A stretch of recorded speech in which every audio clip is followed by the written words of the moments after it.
The mere fact of communicating, as communication of smallpox, of a secret, of power. 2, intercourse by words, letters, or messages.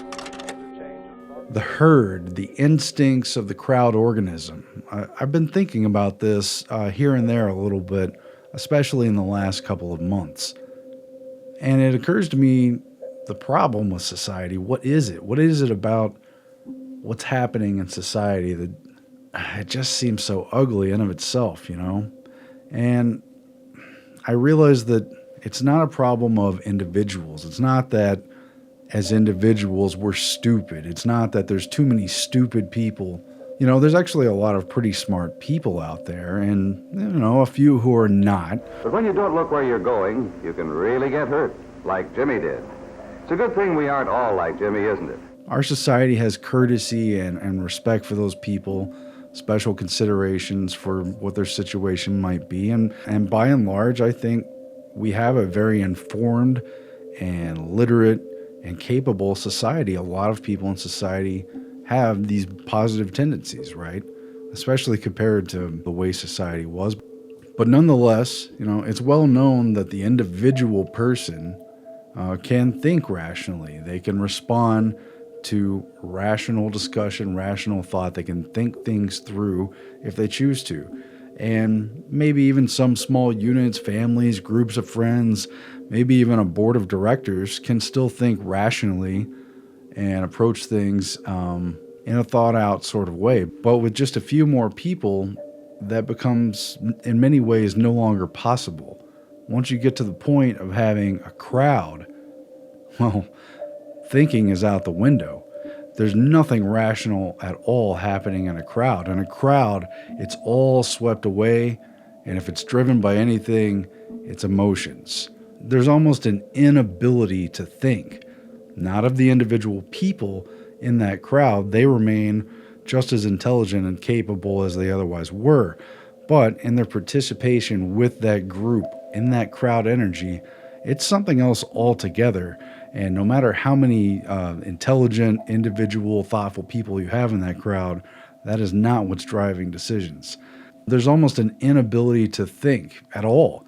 As a crowd organism, there's no chance of individual persons swaying thought, making decisions, you know, appealing to the crowd. The crowd is a beast in of itself, and it just doesn't work that way. We're reduced in that beast crowd organism, and we have to sort of succumb to its energy or get away from it. This crowd, you know, it's instinctual, it's carnal, it has animal appetites, it's impulsive, and in a very clinical, scientific, laboratory sort of way, it's easily stimulated and satiated and directed and misled. Now, some time ago, I was reading just a little bit of W. Trotter's Instinct of the Herd During Times of War and Peace, which he had been writing in like the 1909-ish kind of era, but which he published during World War I because it could be really utilized at that time. It was a time of experimental thoughts about group behavior and a time when science really first began to be industrially organized in our current civilization by the government, by the big heavy-handed players. You know, it really started to come together, and there's a deep probing into the psychology of the individual and of the individual as part of a group, and it really started to be looked at in a major way. So I did read a little bit from that book, and I never got around to doing a report, in part really because a lot of the language felt kind of antiquated, and it wasn't easy to follow. It wasn't really, nothing jumped out. I kind of got the overall picture, but I really didn't dig a whole lot further into it for that reason. But it generally confirmed the kind of things I had already learned about and suspected of crowds and the organizations that might study or manipulate those crowds.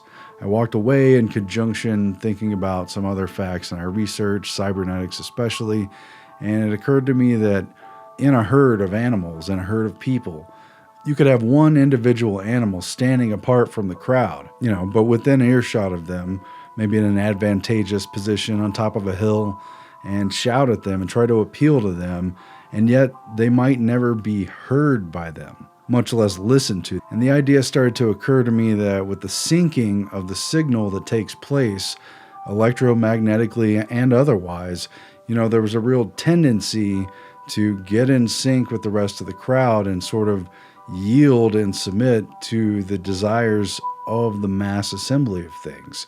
There's like a natural tendency to do that I think plays out in an extremely direct and obvious way in animal herds, especially when they migrate and everything, but a little bit more subtly in most cases in our human civilization. But it again becomes very evident at major crowd events when in a different life people went to sporting events and downtown to witness major happenings, end of wars, and big appearances and things. You really can see that kind of energy come out of the crowds. And there really can be a direct sense of like needing to go along with the crowd.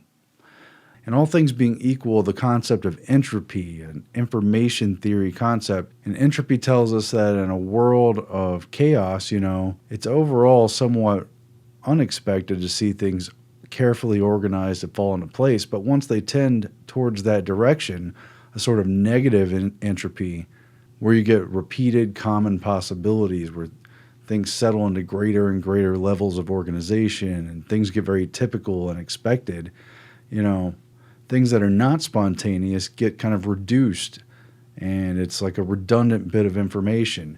And it's just one more brick in the wall.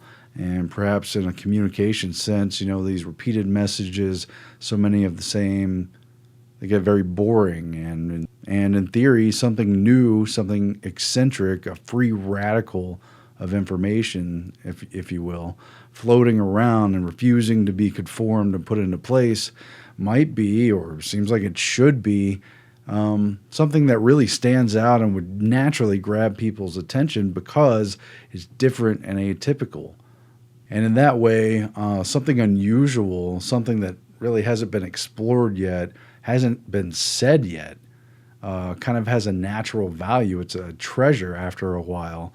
When so many things become typical and redundant and known, something new is valuable. If classes and classes for generations of people learn the same facts about science and English and history and whatnot, and each year somebody learns those facts new and masters the course, and they can now tell you the same story that everyone else learned, well, that's not usually very interesting to people because it's just a regurgitation. It's just a repeating of something they were already told to think, right? But a new idea that hasn't been taught, something that might shake things up, that naturally should have an appeal. But in herd behavior, I'm not sure you see this kind of concept of entropy where odd, unique information has that sort of inherent value. And the sort of crowd behavior, herd behavior, it seems to me that there's a sort of disinterest in the voice of the information of the outlier. The outlier, the standout, is the last voice that adherents to the group would hear out and stand around and listen to. In fact, the people in the crowd might not be able to hear them at all.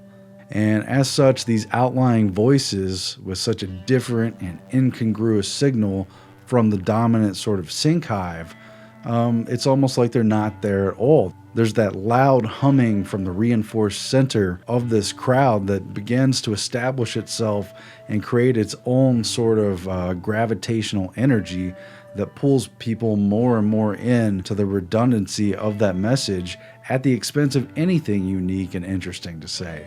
And as more and more sort of huddle around that signal, and the outlying signal is drowned out in spite of its merits. But besides noise, there are other factors which can keep the information from reaching its destination intact. Something is lost and destroyed.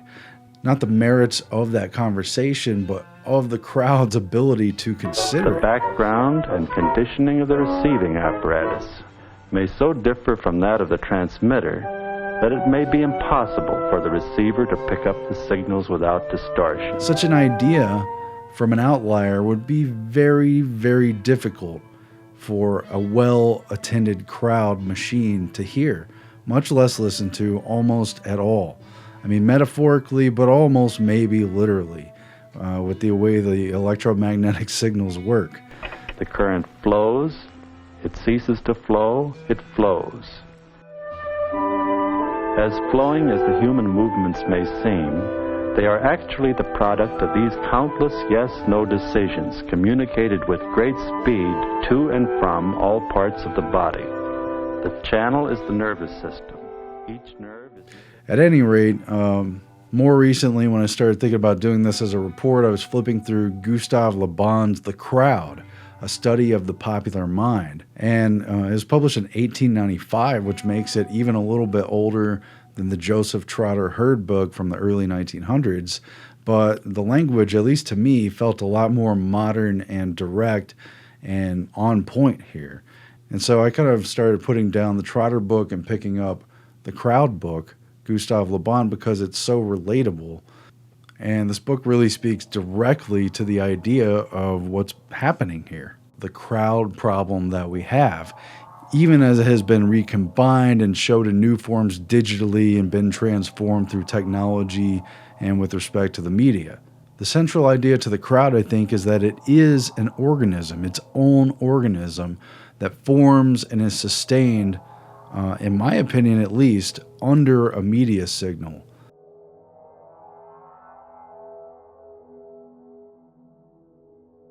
Within the spectrum and the broadband of a media signal.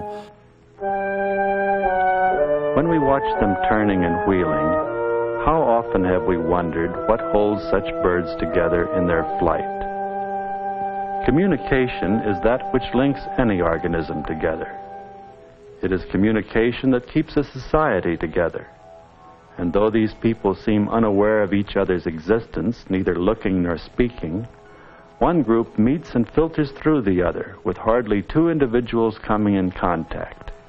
So constant is the flow of information, and so complex the web of communication that keeps them apart and holds them together. I feel like that's where the crowd lives. And under this media signal is issued somewhat regularly, supposedly authoritative ideas. What exactly makes the crowd listen to those ideas rather than others? You can sort of sort that out for yourself, but once an authoritative idea is established, I think a crowd begins to gather there. But it doesn't begin to gather for reasons that have merit, that are true, that are right. You know, they began to gather because of the strength of the signal and the person putting out that signal and drawing that crowd in. If you allow yourself to sort of think of it as this spectrum beam, the thing, if it is being broadcast at a certain strength, is somehow almost guaranteed to form this crowd. It draws bugs to it like a light. So everybody's a little bit here and there and everywhere in the larger plantation of things.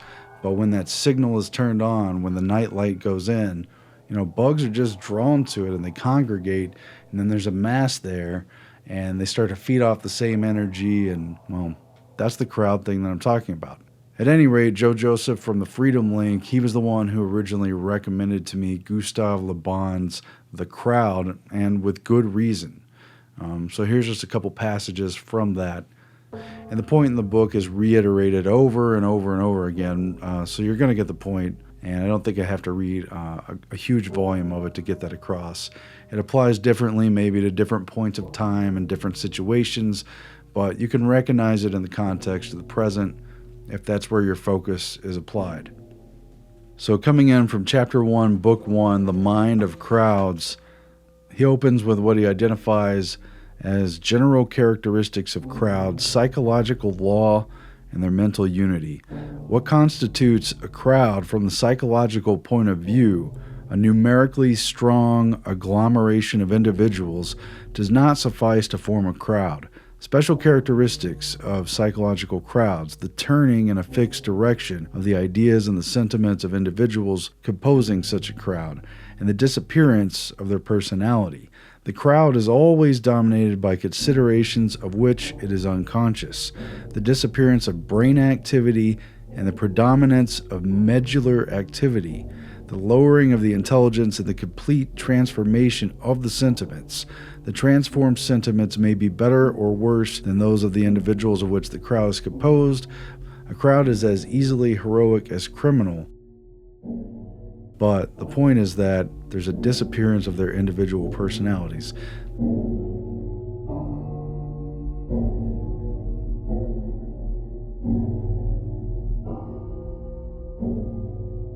That's a synopsis of chapter 1. He talks about, on page 24, the disappearance of conscious personality. Le Bon says the disappearance of conscious personality and the turning of feelings and thoughts in a different direction, which they are the primary characteristics of a crowd about to become organized, do not always involve the simultaneous presence of a number of individuals on one particular spot. Thousands of isolated individuals may acquire at certain moments or under the influence of certain violent emotions, for example, as a great national event, the characteristic of a psychological crowd. So it can happen even when you're home alone, depending on what you're reacting to. It will be sufficient in that case that a mere chance should bring them together for their acts to at once assume the characteristics peculiar to the acts of the crowd. At a certain moment, half a dozen men might constitute a psychological crowd, which may not happen in the case of hundreds of men gathered together by accident. Page 25.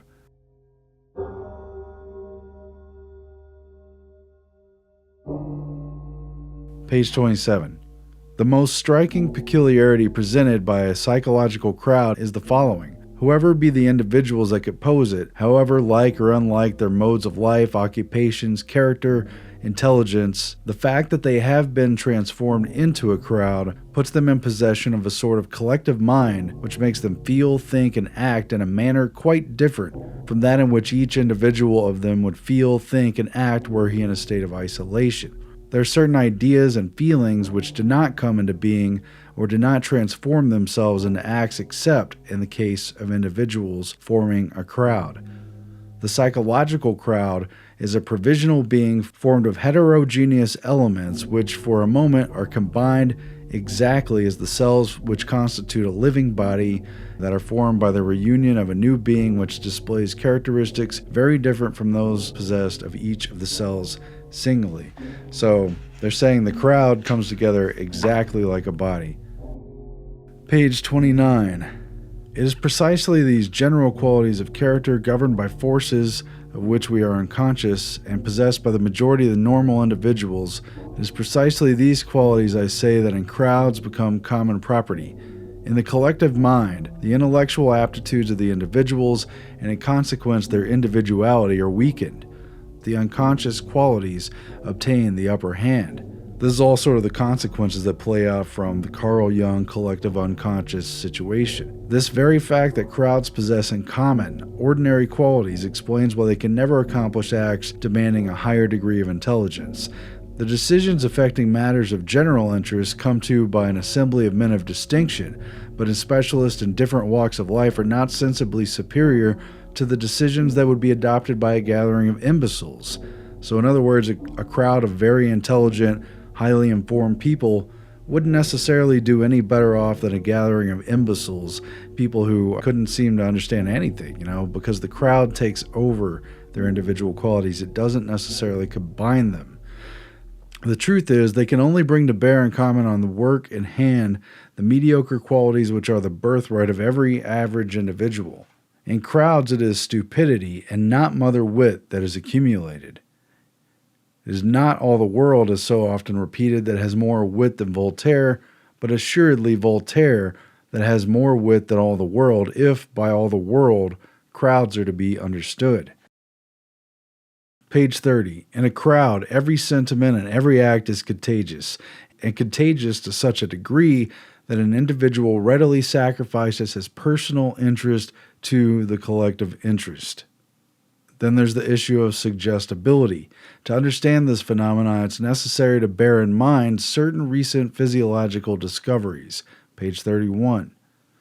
We know today that by various processes an individual may be brought into such a condition that having entirely lost his conscious personality, he obeys all the suggestions of the operator who has deprived him of it, and commits acts in utter contradiction with his character and habits. The most careful observations seem to prove that an individual emerged for some length of time in a crowd in action soon finds himself either in the consequence of the magnetic influence given out by the crowd, or from some other cause of which we're ignorant, in a special state which much resembles the state of fascination in which the hypnotized individual finds himself in the hands of the hypnotizer. The activity of the brain being paralyzed in the case of the hypnotized subject, the latter becomes the slave of all the unconscious activities of his spinal cord, which the hypnotizer directs at will. The conscious personality has entirely vanished. Will and discernment are lost. All feelings and thoughts are bent in the direction determined by the hypnotizer. Such also is approximately the state of the individual forming part of a psychological crowd. Again, it's a psychological crowd. You could be part of that crowd from home, from millions of miles away, even without the interaction of technology. It's a state of identification in the mind, I think.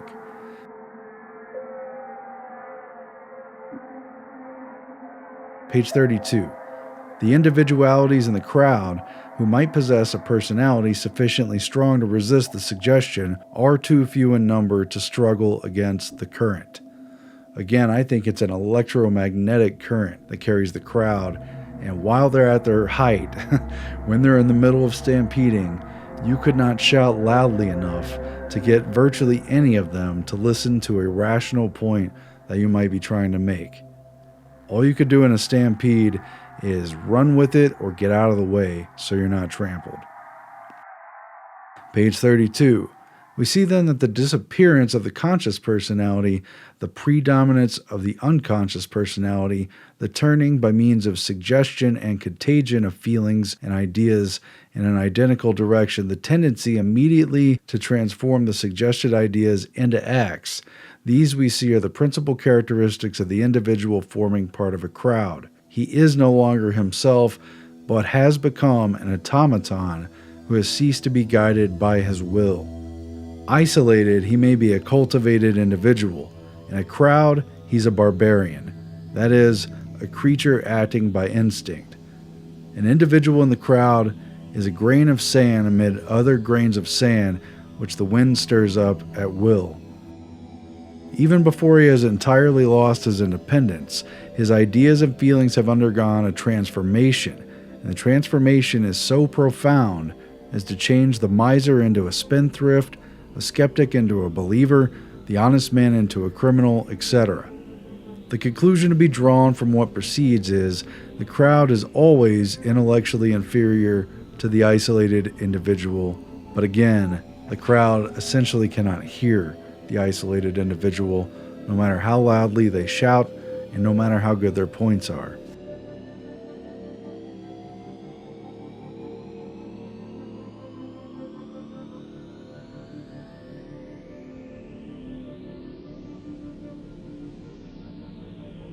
Starting in chapter 2, Laban talks about the sentiments and morality of crowds.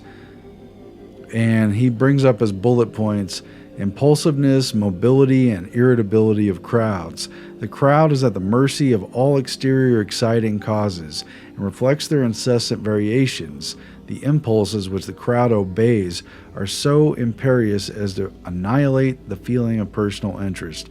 Premeditation is absent from crowds, and crowds are credulous and readily influenced by suggestion. It says, the obedience of crowds to suggestions. The images evoked in the mind of crowds are accepted by them as realities.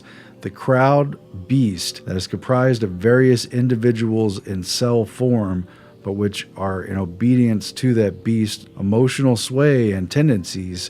These are warnings offered by scientists. And for our own good. For our own good. For our own good. For our own good. I think we're in the middle of a massive experiment worldwide. The experiment is, will people listen to scientists? The images evoked in the mind of crowds are accepted by them as realities. They take whatever they're told as emotionally true and respond. The people who've quarantined and who've been meticulous and vigilant and so on, in fact, we're saying, well, maybe they're at the highest risk. For obeying the recommendations of scientists. Once they come out of their quarantine and of being so obedient. Interesting experiment we're in the middle of. And of being so obedient. Crowds do not admit doubt or uncertainty and always go to extremes. Their sentiments are always excessive. He also notes the servile nature, the servility of crowds in the face of a strong authority. The momentary revolutionary instincts of the crowd does not prevent them from being extremely conservative. Crowds instinctively are hostile to changes and progress.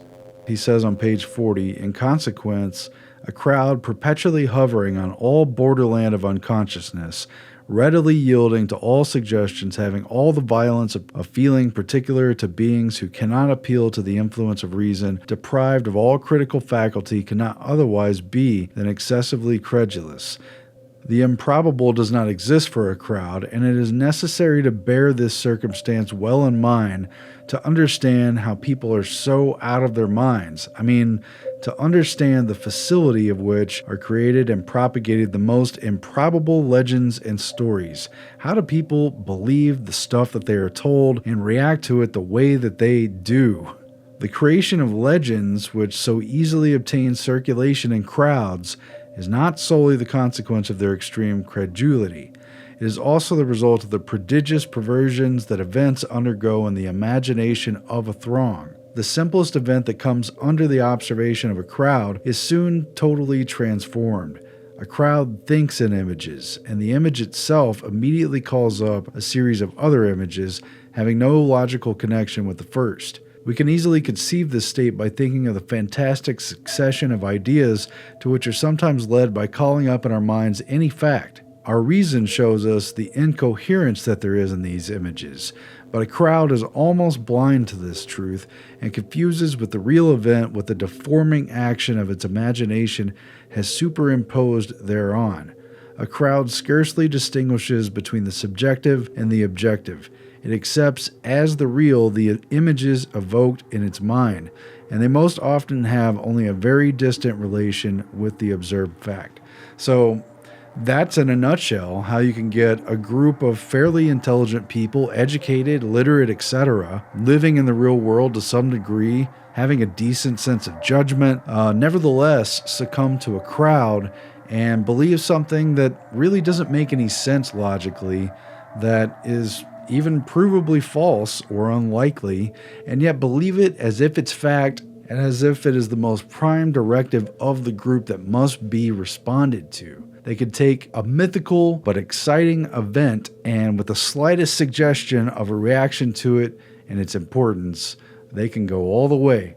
They can make that first and foremost in their mind, and the crowd will take action dangerously.